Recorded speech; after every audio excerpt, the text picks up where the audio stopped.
Hello everyone, आज हम पढ़ेंगे क्लास 7th ज्योग्राफी एनसीईआरटी का चैप्टर 1 एनवायरनमेंट। इस चैप्टर के स्टार्टिंग में हमें पहले एक छोटी सी स्टोरी बताई गई है। पहले हम उसे पढ़ते हैं।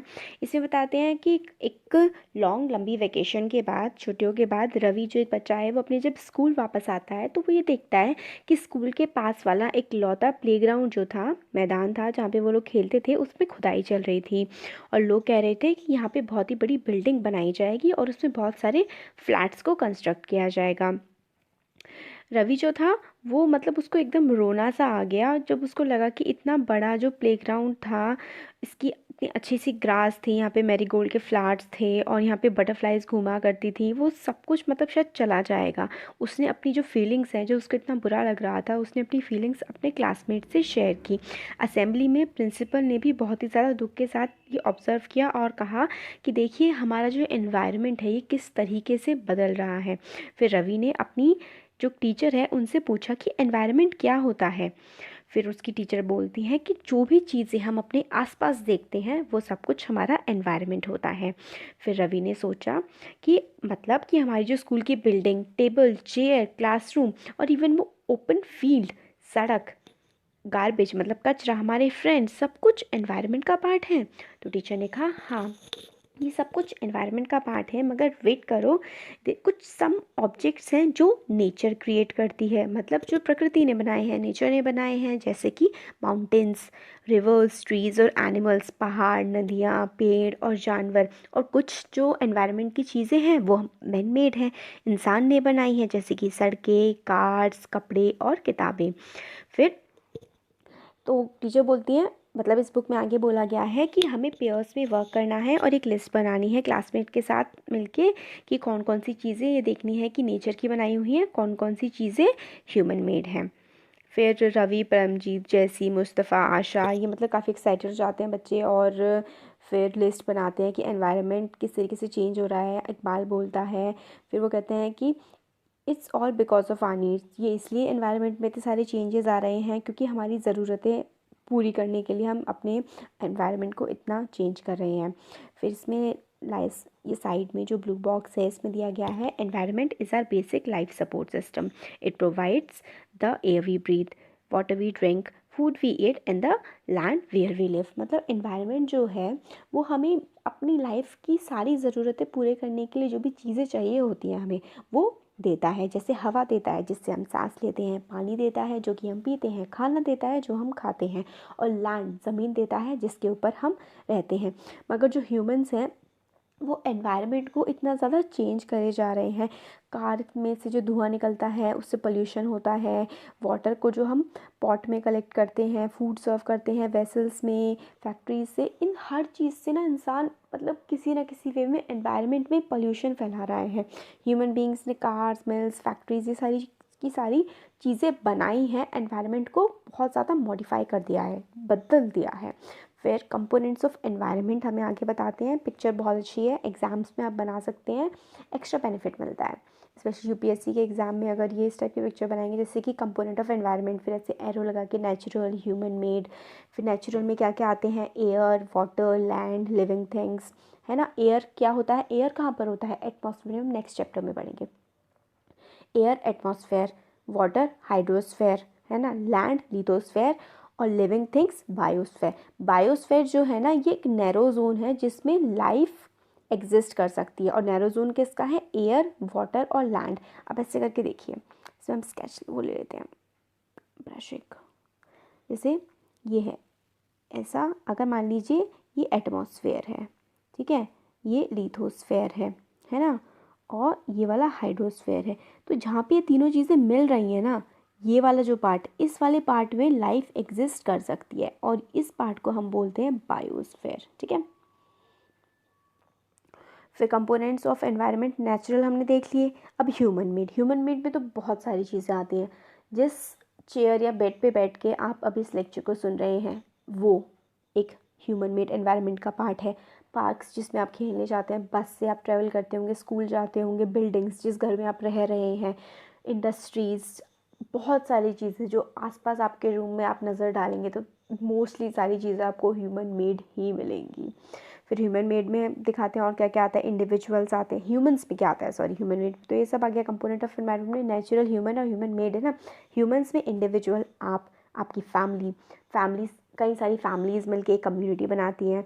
फिर आप किस धर्म को फॉलो करते हैं वो, फिर आप किस तरीके की एजुकेशन ले रहे हैं, कैसी इकोनॉमी है किसी देश की, कितना पैसे वाला कोई देश है, कितना गरीब है, पॉलिटिकल सिचुएशन कैसी है, जैसे कि आपने पढ़ा होगा डेमोक्रेसी के बारे में, एक कम्युनिज्म होता है, किस टाइप का पॉलिटिकल सिचुएशन है किस कंट्री का, वो सब कुछ कंपोनेंट ऑफ एनवायरनमेंट जो है वो ह्यूमन के कंपोनेंट पे आता है।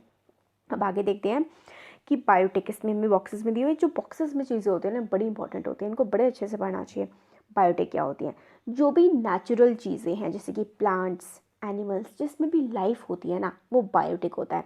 ए बायोटिक कौन से कंपोनेंट्स होते हैं, जिसमें लाइफ नहीं होती है, वो मैन मेड भी हो सकती हैं और ह्यूमन मेड भी हो सकती हैं।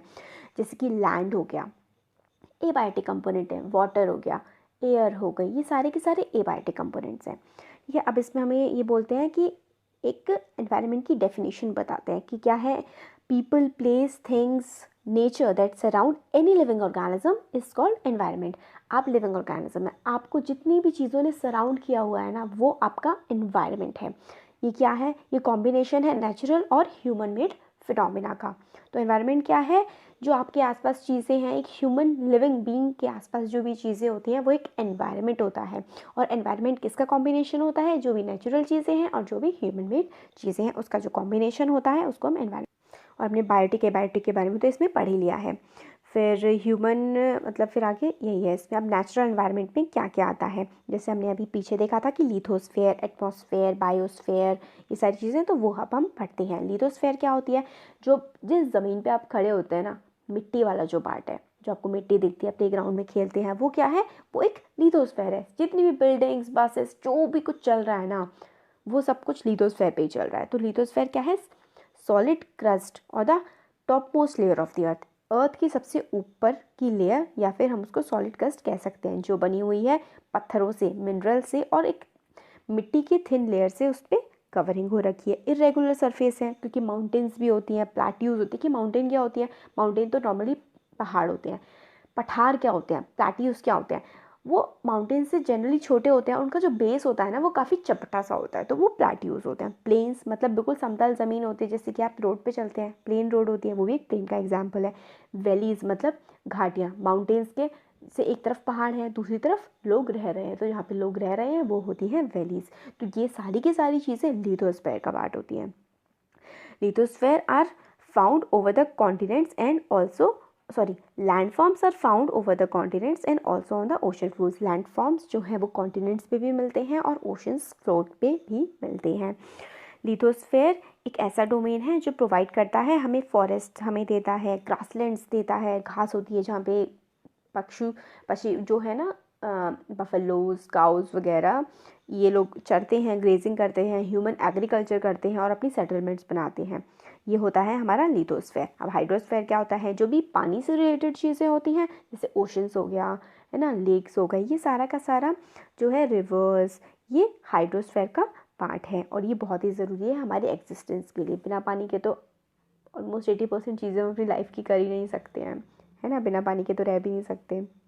तो जितनी भी पानी वाली चीज़ें हैं वो कॉन्स्टिट्यूट करती हैं हाइड्रोस्फेयर। एटमॉस्फेयर क्या है, एक थिन लेयर है एयर की, जो पूरी हमारी अर्थ को सराउंड किए हुए हैं। हम जो सांस लेते हैं, हवा है ना, ऑक्सीजन, ये सारा का सारा जो पार्ट है ये एटमॉस्फेयर का पार्ट है।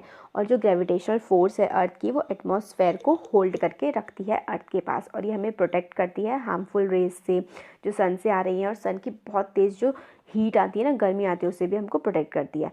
नंबर ऑफ़ गैसेस होती हैं, डस्ट होती हैं और वाटर वेपर होती हैं एटमॉस्फेयर में। तो एटमॉस्फेयर के कॉन्स्टिट्यूएंट्स क्या क्या क्या, मतलब एटमॉस्फेयर किस किस चीज़ों से बना हुआ है, बहुत सारी गैसेस हैं जैसे कि oxygen, carbon dioxide, nitrogen, argon वगैरह, डस्ट प्लस वाटर वेपर, इन सब चीज़ों से मिलके एटमॉस्फेयर हमारा बना हुआ है।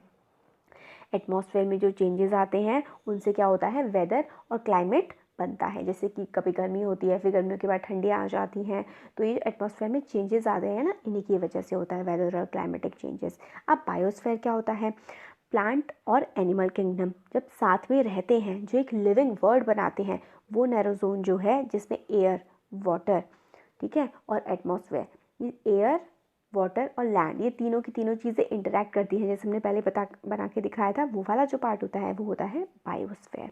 अभी इकोसिस्टम क्या होता है? इकोसिस्टम होता है एक इंटरेक्शन जो लिविंग ऑर्गेनिजम्स का अपने एबायोटिक कंपोनेंट से और बायोटिक कंपोनेंट से जो इंटरेक्शन होता है ना, उसको हम इकोसिस्टम बोलते हैं। देखिए इसकी डेफिनेशन है, it is a system form by the interaction of all living organisms with each other and with physical and chemical factors of environment in which they live, all linked by transfer of energy and material. जो हम लोगों का interaction होता है, हम लोग जो जैसे कि हम एनवायरनमेंट की चीज़ों को यूज़ करते हैं, दूसरे लिविंग ऑर्गेनिज्म से बातचीत करते हैं, हम प्लांट्स को यूज़ करते हैं, एनिमल्स को यूज़ करते हैं, एनिमल्स को खाते हैं, प्लांट्स के फ्रूट्स खाते हैं और लैंड को कल्टीवेट करते हैं। ये सारी की सारी जो चीज़ें हैं हमारे लिविंग ऑर्गेनिजम्स का दूसरे ऑर्गेनिज्म से एबायोटिक और बायोटिक कंपोनेंट से इंटरेक्शन जो होता है ना, उसको इकोसिस्टम बोलते हैं। अब इकोसिस्टम ये रवि के मतलब एनसीसी कैंप के बारे में बताया गया है। ये चीज़ें इतनी इंपॉर्टेंट नहीं है कि वहाँ पे जैसलमेर में की रेन नहीं होती है, केरला में फ्लड्स आ जाते हैं, कोकोनट की प्लांटेशन होती है, बहुत सारे ग्रीन फील्ड्स होते हैं। ये सारे के सारे जो पार्ट है ना, सारी चीज़ें हमारे इकोसिस्टम का पार्ट होती हैं। तो पॉन्ड इकोसिस्टम दिखाया गया है। क्या क्या है पॉन्ड इकोसिस्टम में? देखिए यहाँ पे डक्स हैं, लोटस है, ग्रास है, इसके आसपास के बफलो है, डियर है पानी पी रहे हैं, स्ट्रीम है, रिवर बह रही है, फ्लावर्स हैं। तो ये इकोसिस्टम का पार्ट है, पॉन्ड इकोसिस्टम का। ठीक है, ये सारी की सारी चीज़ें हो गई। इसमें तो ये वाला जो कर्सिव लेटर्स में इतनी इंपॉर्टेंट नहीं है।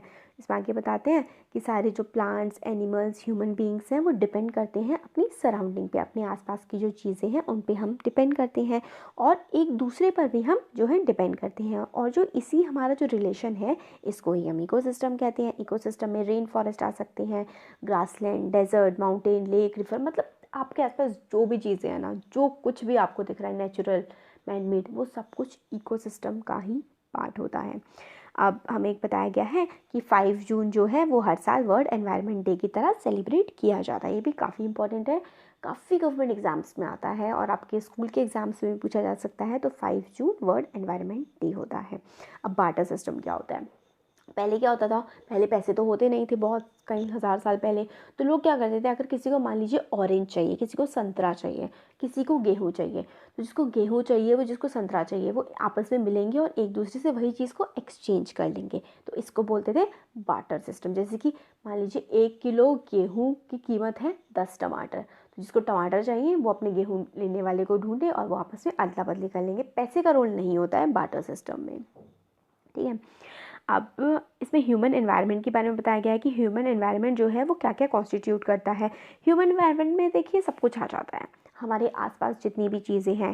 ह्यूमन बीइंग बहुत सारी चीज़ों से इंटरेक्ट करता है, हम अपने एनवायरनमेंट को मॉडिफाई करते हैं, हम जहाँ रहते हैं अपने चेंजेस के अकॉर्डिंग अडेप्ट भी करते हैं, वहाँ पे रहना भी सीखते हैं। पर धीरे धीरे क्या हो रहा है, टाइम के साथ ह्यूमन की जो नीड्स हैं, हमारी ज़रूरतें हैं, वो बहुत ज़्यादा बढ़ती जा रही हैं और बहुत डिफरेंस भी आ रहा है। फिर टाइम के साथ पहले की अगर हम बात करें सदियों पहले, उससे धीरे धीरे हम लोगों ने क्रॉप्स को उगाना सीखा। क्रॉप्स उगाना सीखने के बाद हम लोगों ने पालतू जानवरों को मतलब जानवरों को पालना सीखा।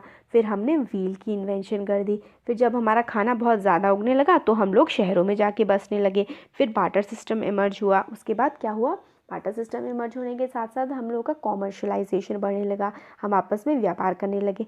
फिर इंडस्ट्रियल रिवॉल्यूशन आए, उसकी वजह से प्रोडक्शन और ज़्यादा बढ़ गया। फिर ट्रांसपोर्टेशन, पहले क्या होता था बैलगाड़ी से चलते थे, फिर साइकिल आई, फिर मोटरसाइकिल, फिर शिप्स आए, फिर एरोप्लेन्स आए। तो अब तो मिनटों का काम है किसी भी जगह पहुंच जाना, है ना। फिर ये सारा रिवॉल्यूशन आया। फिर उसके बाद क्या हुआ, कम्युनिकेशन का रिवॉल्यूशन आया। जो आज हम लोग आप यूट्यूब पे वीडियो देख पा रहे हैं, मैं वीडियो बना पा रही हूँ, ये किसका रोल है? ये कम्युनिकेशन की वजह से जो है वर्ड बहुत ज़्यादा फास्ट हो गया है, एक इन्फॉर्मेशन दूसरी जगह बहुत ही आसानी से पहुँच सकती है। तो यही हमें पूरा कुछ बताया गया है ह्यूमन एनवायरनमेंट पे। हो गया हमारा chapter complete. Thank you so much.